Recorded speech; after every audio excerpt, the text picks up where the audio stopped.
We last did a State of the Mesh 5 years ago, and thought it was about time for another one. They were going to be a yearly thing, but we skipped a few years there. So I want to do a general update on our status and some of the problems we're working to resolve. This is a map, a screenshot from today. It's 1,344 installs. So we're still growing. But you can tell from the map, though, we're very concentrated in this one area of Brooklyn and downtown. Whoa, I'm almost speaking out. And downtown Manhattan. The installs are at around 5 per week now, and we're not really increasing our growth anymore. We're exponential for a while, but we've flattened out to 5 a week. There's a little yellow button on the side of your mic. So one of the biggest problems we're having at the moment is rain. This never used to happen with our original installs. We were using light beams, and it's all 5 gigahertz, and they're very good in the rain, but we started using these 60 gigahertz antennas because they're very fast and they're cheap, and but they don't like the rain. So now we're having a lot of problems when it rains. The solution to this is to not do such long links. So we're going to try and have more hops and shorter links, and only use the very best devices that are longer range, less likely to fail. The other thing is, of course, more fiber leases. That's an expensive option, but we're talking about that as well. And you can join us on Slack if you want to get involved with that. There's a lot of talk. This is Daniel's design for how to improve the links in Brooklyn. In Manhattan, we've got a really high density, so we don't have so much failures, and like my link never goes down, and yeah, Brooklyn's having a lot of problems at the moment.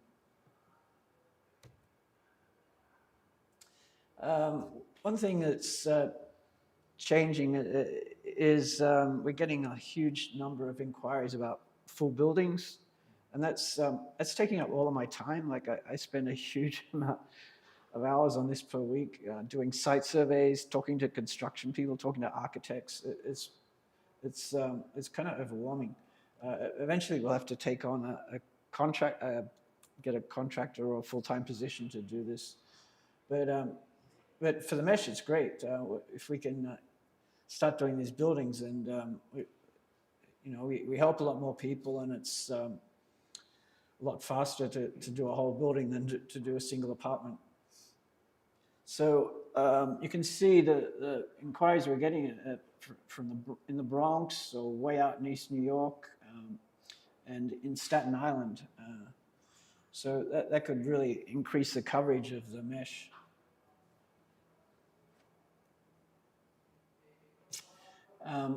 With the big buildings, you deal with management companies, and there's 3 that we've been dealing with mostly. It's Olive Branch Catholic Charities, which is this area, and we got 4 buildings from them, and it's also Fifth Avenue Committee in Brooklyn. We've got 2 buildings from them so far, and we'll probably get some more. That's T.B.D. And there's NYC, which I don't know if these will happen. It's so slow with NYC, and they're kind of on hold, those 2. One of the buildings, it's coming off the top there. Well, one of the buildings which I thought we would get, we didn't get.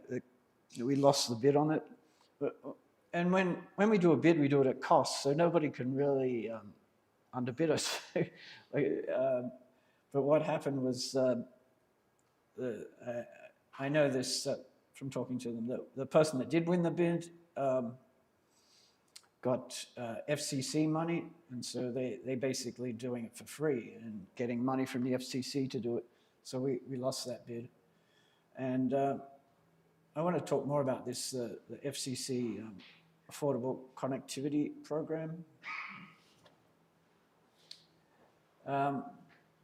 We're very unusual for a nonprofit in that we're self-funded. Like most nonprofits survive on grant money, and it's many years since we've had any grant money. And we have subscriptions from members, and that's how we're self-funded. And we've got a very healthy bank balance. Jason will talk about this later. And yeah, but we haven't had grant money in many years. So yeah, on the one hand, it's great because we can keep going no matter what, and we're not under any obligations, grant obligations, which sometimes are very strict. But we're losing out on millions of dollars by not participating in this grant money. That's better. So there's a FCC Affordable Connectivity Program, and I've spoken to other community networks that have got this, and it's not hard to get, but you have to register as an ISP, which we're basically not an ISP. Like if you look on our website, it never says ISP anywhere, and it's the thing we talk about a lot is that we just don't have the ISP business model, and we don't think of ourselves as an ISP. But I think we can get into this program by working with a separate affiliate company that can basically collect the money for the installs and do the billing for the installs, and then get the ACP money. And we're talking about that with the board at the moment. But I think we'll come up with something we can all agree on, and it will make it much, much easier for us to get the bids on these buildings. One weird problem we had, there was a purchasing error, and we're way overstocked on equipment at the moment. We've got to figure out how to get rid of 150 light beams and 30 AC Mesh Pros, the access points we stick on the light poles. They're $200 each, so we've got like $6,000 worth of these access points. And we've got a whole bunch of Rabbit access points as well. We're putting in place things to stop this ever happening again. And but if you need some gear, let us know. We've got way too much. It's the racks of gear there, you can see. Another problem is working with the city. We've got a really long history of trying to work with the city, and it's like about half of our application time and conversations on Slack have been about how to work with the city, and there's been so little results from that. We've got 2 rooftops, and that's it. It's like a huge amount of effort and very little to gain from it. Governor's Island was one project we spent a lot of time on, and the city just, they're so cheap. Like they wanted us to put Wi-Fi across the whole island for $10,000. Like, it was this is like a $500,000 project, and the budget was $10,000. So sorry? I'm hard of hearing. Okay, I'll try and speak up. So and we still put in a bid and we didn't get it. But yeah, that was one of the early ones. And NYCH's just been so slow to work with. We got Vernon, that took us 2 years, and everyone that worked on that went crazy, and a lot of people just left the mesh and that were working on it. It would really send us all insane. It wasn't a pleasant experience. But Vernon's proved to be a great asset, but yeah, way too much time was spent on it. And we did an RFP for the city, and again, spending a lot of effort on it. And then the new mayor came in and just scrapped the RFP. So we were we were going to get about $500,000 worth of funding for that, and we won it, and we were approved and everything, and then the mayor just cancelled it all. And what he did instead is this Big Apple Connect. It just seems like a scam. He's paying cable companies $30 a month to provide free cable TV to NYCHA residents. This isn't internet. He's paying them to provide cable TV, like this obsolete technology. So the cable companies are getting $60 per apartment from the government to provide cable and internet. It's just a scam. And I think we're locked out of providing internet to NYCHA residents now.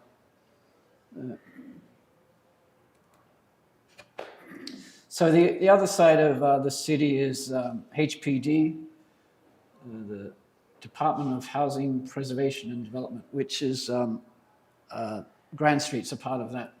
And it's a much, much easier organization to work with. There's separate management companies that look after these buildings, so you're dealing directly with the management companies. You don't have to go through a bureaucracy, and you can get things happening much quicker. So yeah, we're having much more progress with HPD buildings. So the building thing's really taking off now. So we've got about 5 underway. And I think generally we're moving from doing these single apartment things to doing more buildings, but doing more full buildings. Even like in Alphabet City, we just started doing a full building install in like a 30 apartment building there. Whereas we used to just, do one apartment, and then a year later we might do a second apartment or something. But now we're getting the full building requests. I put a page on the website where you can enter to do, which gives you an email address and instructions on how to apply for a full building install. So this is starting this week, Sunset Park Library. We're just starting with a roof there, and it's going to be the major hub for the area because it's on a bit of a hill there. It's the tallest building for like a mile or two in any direction. So that's going to be the major hub. It's got much better line of sight than the Supernode, so we're going to do a very fast connection to the library and then use that as the main hub there.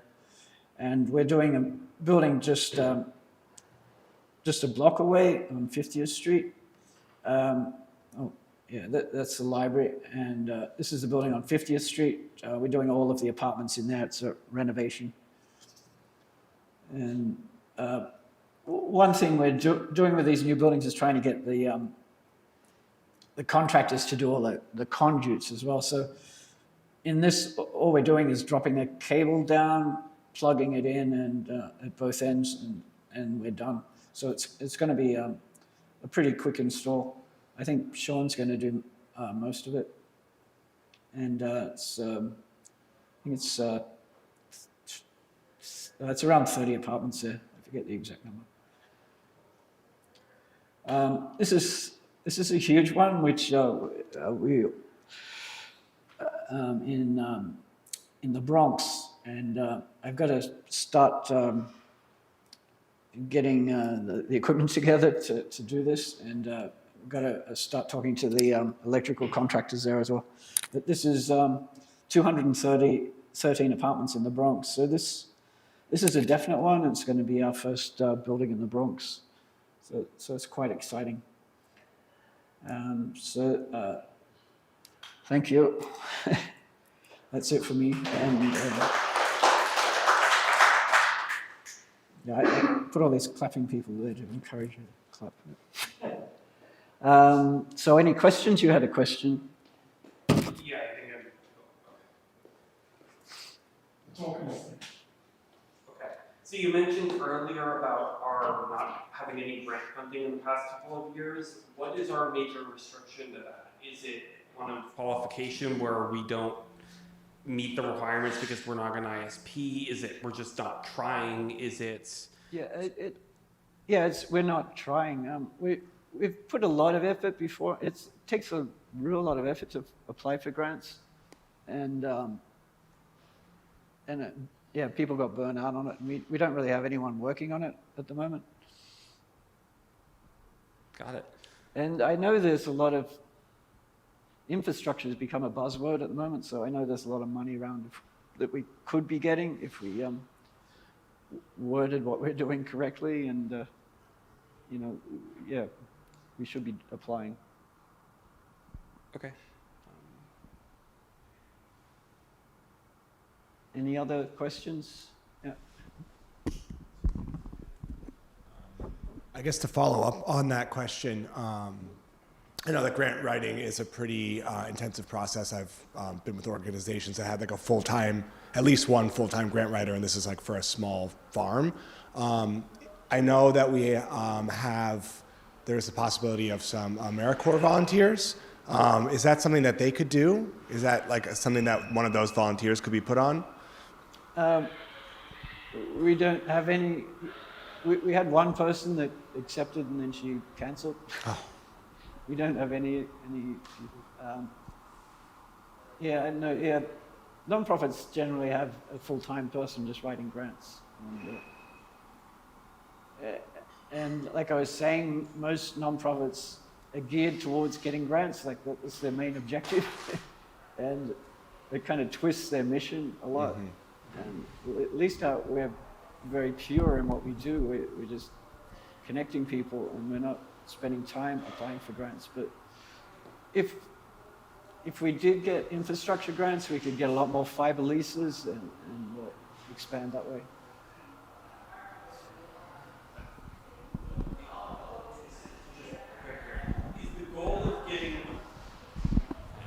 Microphone back. Is the goal of getting grants just to fund those projects, or is it a general cash flow issue to pull money into funding projects that we already are doing? Well, the grants are usually tied to a specific thing, like the ACP, Affordable Connectivity Program. You just get $30 for every person you connect, $30 a month. There's other grants where they're tied to specific projects. And there are some grants that have no strings. I forget, so Bezos' ex-wife, she has large grants with no strings attached. And but I think it's a discussion we need to have before we apply for the big grants, is what we do with it. Okay.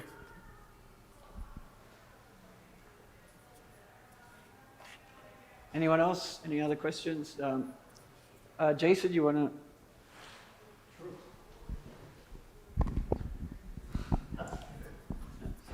to? Yeah, this is the numbers are a little small.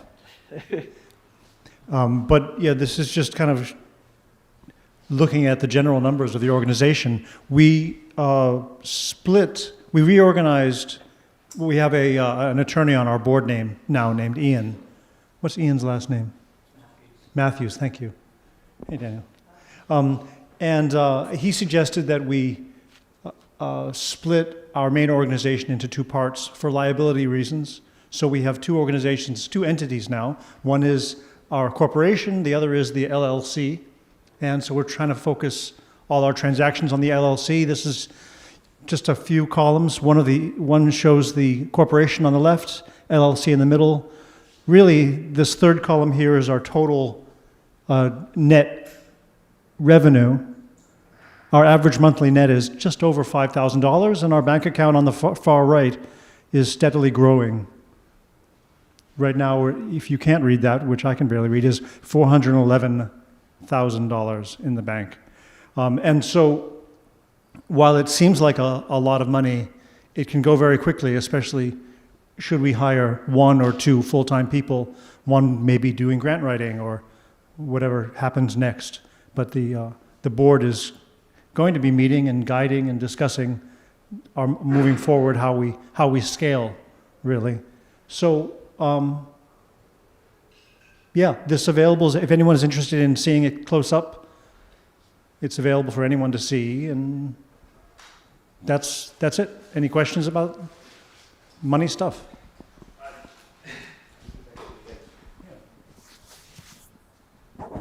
What is our age of funds in the sense that if all of our income stopped tonight, how long would we last on the funds that we currently have banked? And how quickly are we turning over just in general?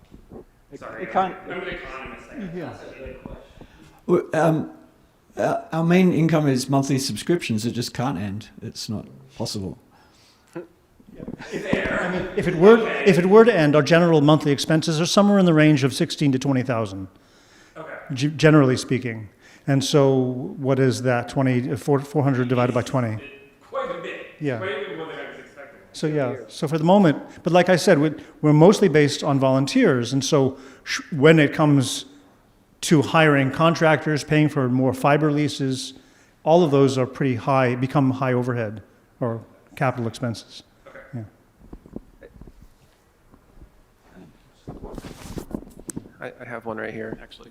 Well, one thing I wanted to add is that the board doesn't really decide on things. That the discussion happens on Slack or in groups.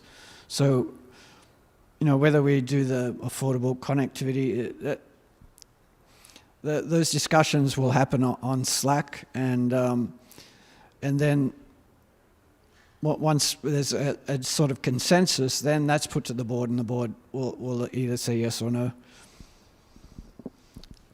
So Zach, will I get your presentation up? About this, I had a question or comment about this with respect to how long we can last. And I think there's how long we can last, but there's also having enough cash to be able to do a giant project, right? And so something like the Belmont Cove, we could easily spend a couple $100,000 doing that, and they'll pay us back, but we have to have enough cash to be able to do it.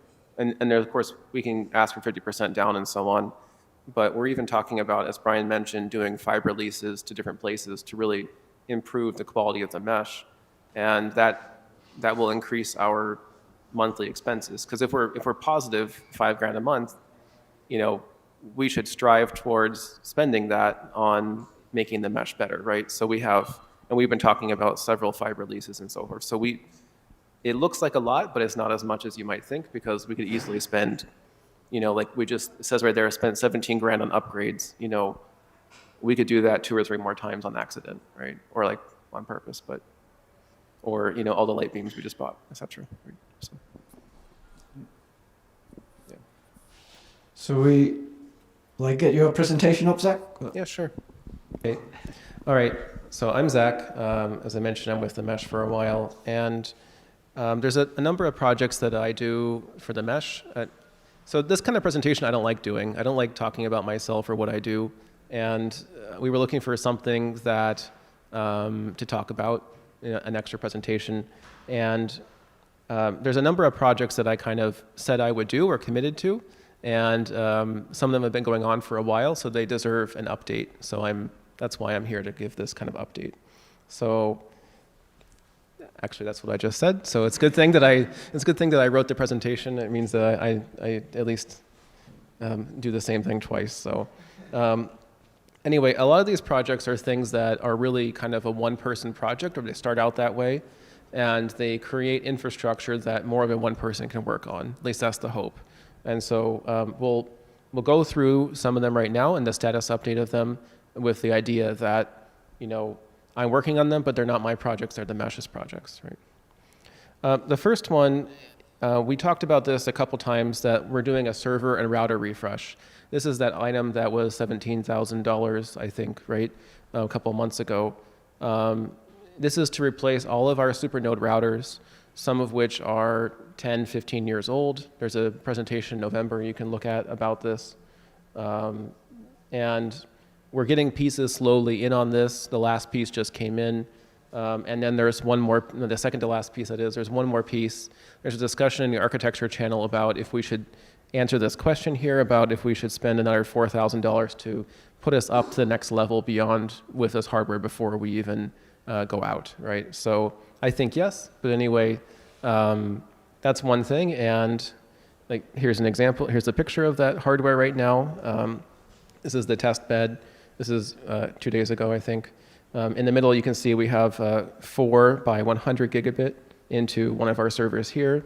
They go down to 2 giant test beds in the bottom.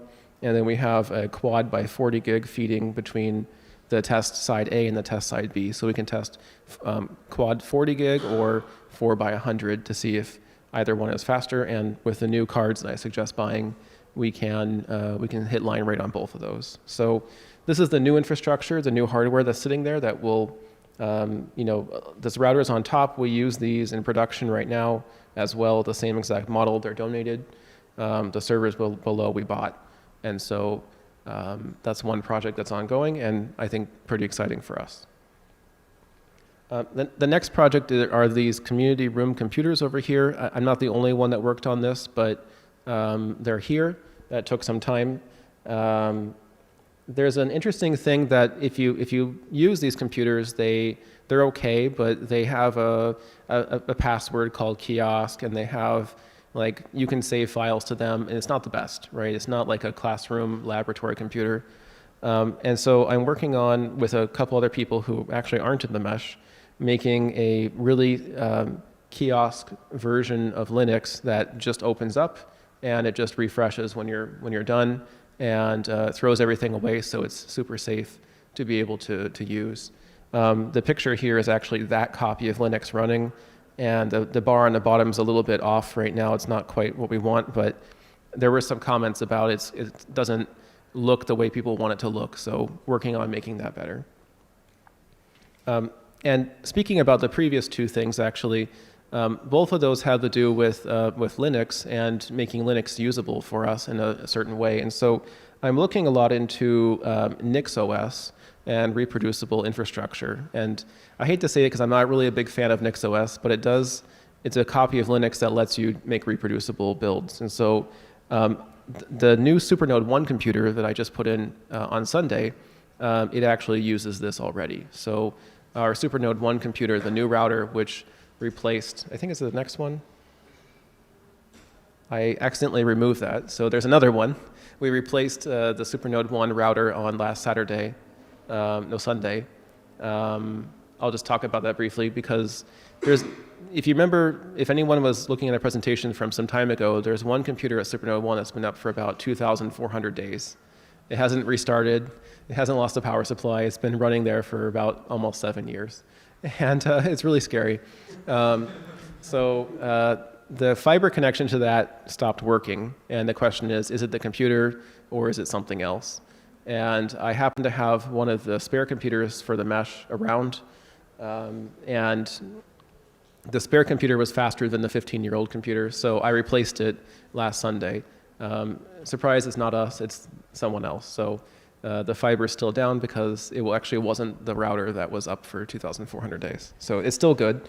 We can still use it. But anyway, it's using this new reproducible version of Linux. And so that router is something we should be able to rebuild over and over again. And I'd like to redo a lot of our infrastructure in that way. I'd like to make it so we can do a pull request, a JSON file that has our peering, our DNS, our NAT, configuration like this so that we can build things in a very easy way and we can rebuild them and people can participate on that. We're also refreshing the metrics. I'm working on this with Olivier. I'm a little bit behind in getting him some pieces, but working on combining a couple of the different parts so that we can do this. I think other people may also be doing their own efforts on this as well, but that's a thing that's important, I think, for the whole mesh. And working on fiber to different places. As Brian mentioned, one of our buildings was canceled, so I spent some time with the vendor on that. There's a second Bronx location that I'm not sure is canceled, and then I'm in discussion with the vendor about the other one, as well as 2 additional connections that should add some redundancy and some bandwidth to our network. So that's kind of, so basically upgrading our core network as well, in addition to the hardware. There's also some BGP repairs in Brooklyn that I'm working on, and that's it. So there's more things, but those are the things that are of interest. And like I said, I'm not really desiring to make a presentation about myself, but this should encourage you to maybe talk about projects that you're working on the mesh. I know there's a bunch of different people working on different buildings, different software components, and so I think this is a great time to fill talking about your different projects you're working on. So I'd encourage you to do the same. Thanks. That's it. Yep. Any questions or anything like that? Yeah. Any questions? Cool. Oh, okay, here we go. I don't know if I need a mic for this, but I was wondering if there is a version of the Linux OS that you're working with that we can test. Like, is it something that you want people playing with and like chiming in on or anything like that, or? Yeah, it will be released. It's just, Okay. It's not, I mean, there's nothing wrong with it. Mm-hmm. I'm actually thinking about booting it on one of these tonight as a test, just to see if it works on that hardware. But the idea is, after I make the GUI slightly better, then I would release it, and people could iterate saying, here's a better version of it, right? So, yeah, I think it just has to be feature complete first. Cool. It's very close to that. It's just, do I spend my time on VPP and routers, or replacing a SuperNode 1 that's down, or that? So, yeah. But yes, you will definitely get a copy. Look in probably software firmware. That's where I'll probably post it. Okay. Yeah. Questions? Cool. Okay, thanks. Who's next, Brian? That's it, I think. Okay. All right.